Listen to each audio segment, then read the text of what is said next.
Sensor interface PIC16F877A noise சென்சாரை எப்படி நம்ம பிக்கி மைக்ரோனோட இன்டர்ஃபேஸ் பண்ணுறது அதுக்கான சிமுலேஷனை பற்றி தான் பார்க்க போகிறோம். இதுக்கான ஃபுல் வீடியோ லிங்க் என்ன பண்ணுறாங்கன்னா கமெண்ட் பாக்ஸ்லையும் டிஸ்கிரிப்ஷன்லையும் பின் பண்ணி வச்சுக்கோங்க. அதை நீங்கள் கிளிக் பண்ணி என்ன பண்ணலாம், ஃபுல் வீடியோ வந்து வாட்ச் பண்ணிக்கலாம். ஓகே, நாய்ஸ் சென்சார் எங்கேயும் யூஸ் பண்ணுவாங்க அப்படின்னா கிளாப்ஸ் சர்க்யூட்டில் வந்து யூஸ் பண்ணுவாங்க. அதே மாதிரி இண்டஸ்ட்ரியில் வந்து ஒரு மிஷின் வந்து ஃபால்ட் ஆகுதா இல்லையா, அப்போ ஃபால்ட் ஆச்சு அப்படின்னா உடனே இன்டிமேட் பண்ணணும் அப்படிங்கிறது என்ன பண்ணுவாங்க, அந்த சவுண்டை வச்சு டிடெக்ட் பண்ணுறதுக்காக சவுண்ட் சென்சார் யூஸ் பண்ணுவாங்க.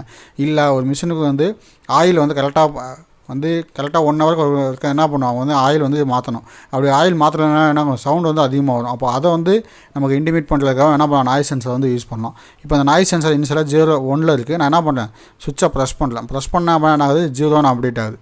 ஓகே, அப்போ நாய்ஸ் வந்து டிடெக்ட் ஆகிருக்கு அப்படின்னு நமக்கு அர்த்தம். இப்போ நான் ரிலீஸ் பண்ணேன் அப்படின்னா 1 அப்டேட் ஆகுது. ஓகே, அப்போ நமக்கு நாய்ஸ் சென்சார் வந்து பர்ஃபெக்டாக ஒர்க் ஆகுது. இதில் எந்த இஷ்யூமே இல்லை. இதுக்கான ஃபுல் வீடியோ லிங்க் என்ன பண்ணியிருக்கேன் அப்படின்னா டிஸ்கிரிப்ஷன்லையும் கமெண்ட் பாக்ஸ்லையும் இருக்குது. கிளிக் பண்ணி வாட்ச் பண்ணி